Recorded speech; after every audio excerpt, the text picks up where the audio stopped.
Pemirsa, nasib apes yang dialami Azidki, salah siko mahasiswa universitas yang ada di Palembang, dan kehilangan handphone pas lagi tidur di kosan yang dirinya tempati. Atas kejadian tersebut, korban laju datangi Polrestabes Palembang, bikin laporan polisi.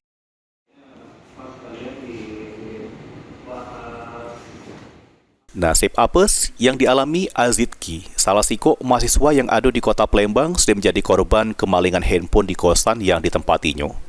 Atas kejadian tersebut, korban laju datangi Sentral Pelayanan Kepolisian Terpadu Polrestabes Palembang bikin laporan polisi.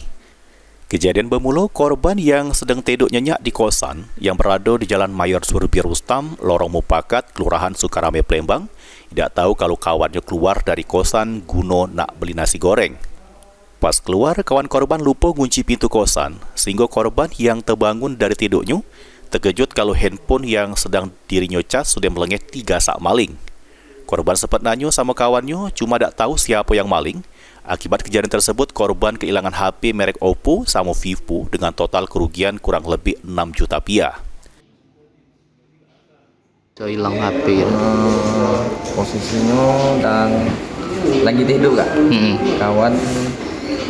Kawan pas itu keluar beli makan nasi goreng kan. Dibanguninnya pas kami bangun tuh aku nak ngecek HP ke WC dulu ceritanya.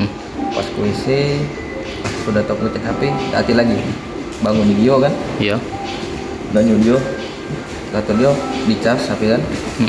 Hati lagi kata sudah hilang. Itu sudah sering tak kehilangan macam mana? Kalau sering kehilangan atau tidaknya belum tahu kak, soalnya kita baru seminggu lebih baru sehari. seminggu di situ Iya, ya. benar.